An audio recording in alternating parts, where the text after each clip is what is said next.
இன்னைக்கு ஈவினிங் சீக்கிரமே எல்லா வேலையும் முடிச்சுட்டு நேரமே தூங்கிரணும் அப்படின்ற ஒரு மைண்ட் செட்டோட வந்து துவைச்சுட்டு வரவே இந்நேரம் ஆயிட்டு. வீட்ல எல்லாருமே பெரிய காரியத்துக்கு போயிட்டாங்க. ரிட்டர்ன் வந்துருவாங்கன்னு பார்த்தா, அவங்க வர்ற மாரியே தெரியல. கடைசியில எனக்கு பசி வந்தது தான் மிச்சம்.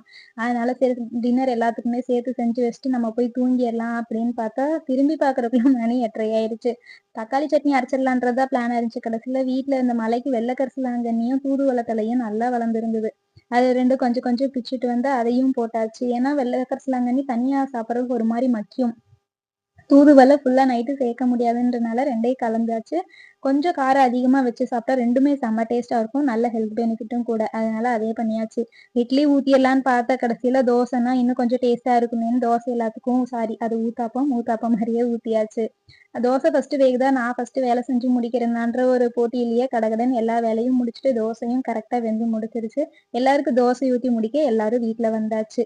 அப்பாடான்னு போய் ரெஸ்ட் எடுக்க வேண்டியது தான்.